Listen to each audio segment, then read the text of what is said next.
Hi dear friends and subscribers, welcome to the Cricket Happening Show with your host Ram today. And in this part of the Cricket Happening Show, we are going to look at a very important match that is happening here in Potchefstroom between New Zealand and South Africa. As you know, New Zealand are almost close to a whitewash because they have already won the two matches, and I'm going to briefly touch upon that, and then we will look at some other cricket news. As you know, today Australia and Sri Lanka are clashing in the T20 match. We'll talk about that. That is at Sydney Cricket Ground.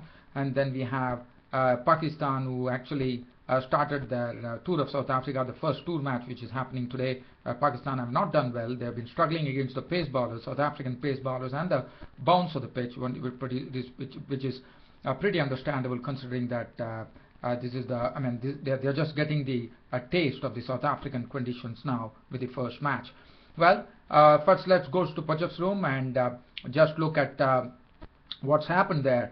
Well, as I said, New Zealand are close to a whitewash. If they could actually beat South Africa today in the third one-day international, that would be the first whitewash ever by a team to South Africa in South Africa.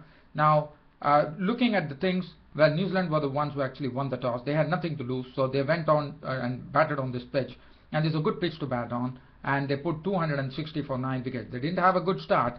Martin Guptill continued his continued failure in this series. Has had a very, I would say, a very bad series for Martin Guptill. And Martin Guptill was the first to go. At Lunwabo Sotsobe was the one who actually provided them the breakthrough by getting Martin Guptill caught by Ingram. He actually edged the ball into the slips for 5 of 18 balls with 1-4, and he was gone. Kane Williamson also couldn't last much today, top-edging a ball from Sotsobe into the wicketkeeper's Quinton de Kock's gloves, and he was gone for 6, and that made the score 27 for 2 with Brian Watling and Elliott there. Brian Watling and Elliott briefly pushed the score along from 27 for 2 to 46 before it was the turn of Watling to pass with Ryan McLaren, who was, according to me, was the best bowler on show today, even though his figures figures definitely had 4 for 52 of his 10 overs, but I thought he was the best because he was really keeping the batsmen on their toes, I would say, with his splendid bowling. And in fact, he picked up the wicket of Brian Watling, as Brian Watling tried to play a shot which actually tried to turn the ball, but he got a very leading edge, and Faf du Plessis, the captain, took the catch. He was gone for 20 or 40 balls with 2 fours, and then Grant Elliott was joined by Brendan McCullum. Brendan McCullum only stayed there till Sachi made 13 runs. As I said, Ryan McLaren was really testing Brendan McCullum, even though Brendan McCullum really drove one ball into the boundary. That was a pretty good shot, but Brendan McCullum was gone, caught by Dale Steyn in the deep of the bowling of Sotsobe for 13, and that made the score 68 for 4, and that was the time New Zealand were really struggling. But Grant Elliott then had a partner in Colin Munro, who was a very able partner, and both of them then stitched together a partnership by putting up a very good stand. 71 runs were added by Colin Munro, the all-rounder, and Grant Elliott. Grant Elliott continued to impress. In fact, as you know, he did pretty well in the first match, where he gave a good company to Kane Williamson. But today, he gave good company to Colin Munro, and both of them stitched together a partnership to take the score on to 129 before Grant Elliott was the next victim. As Elliott, after making 54 runs, Sotsobe came in for his second spell, and he scalped him as he was caught by Steyn of the bowling of Sotsobe for 54 of 67 balls with 8 fours. After that, Colin Munro was joined. In fact, Colin Munro he was joined in by Franklin, and that partnership again. Once again, there was another partnership which was being formed. Another 70 useful runs being formed. Colin Munro was very impressive in his knock of 57 before being caught by de Kock of the bowling of Sotsobe for 57 of 62 balls, 6 fours and 1 6. And then after that, wickets, I would say New Zealand really recovered, because South Africa couldn't really press home the advantage, even after having New Zealand at 68 for 4, because of those stands that happened between Grant Elliott and Colin Munro, and then James Franklin, who had an unbeaten 53 to his name, and he played very well at the death actually, and he carved 53 not out of 53 balls with 3 fours and 1 6, thus taking the New Zealand score on to a very competitive 260 for 9. Nathan McCullum was out for 2 to the bowling of McLaren. Neesham was out for 13. Kyle Mills was run out for 7. 260 for 9 thanks to James Franklin, and as I said, Colin Munro and Grant Elliott stitching together some partnerships, and putting together a very, very competitive score on the board, which should be a real challenging task for the South Africans. And I'm sure at the Service Park in Potchefstroom, South Africans are under immense pressure, and I'm sure the South African fans are praying that South Africa doesn't lose it this time, because if they lose it, this would be the first time that they would have been inflicted a 3-0 whitewash in South Africa. Well, whether South Africa are going to do that, that we will know only after the innings break, because right now it's the innings break. Let's look at the bowling figures. Dale Steyn, 10 overs, 1 made, a none for 56. So Tsobe was the one who actually provided the breakthrough and also came in with his second spell and picked up some vital wickets. 10 overs, 2 minutes, 45 runs and 4 wickets for him. Clinville bowled 10 overs, 1 made, a none for 44. Arun Fungiso today made his debut, but well, the batsman really went for him, and his 8 overs cost him 43 runs. But Ryan McLaren, according to me, was the pick of the bowlers today, because he really had the batsmen on their toes. He was bowling some testing deliveries, and he was really bowling pretty well. In fact, he had 10 overs, no maiden, 52 runs, and 4 wickets was the reward for his wonderful effort. 2 overs for 9 runs for Farhan Bahardin. So South Africa have been set a target at Potchefstroom in the final international at 261 to win the match, to save themselves from further humiliation by New Zealand.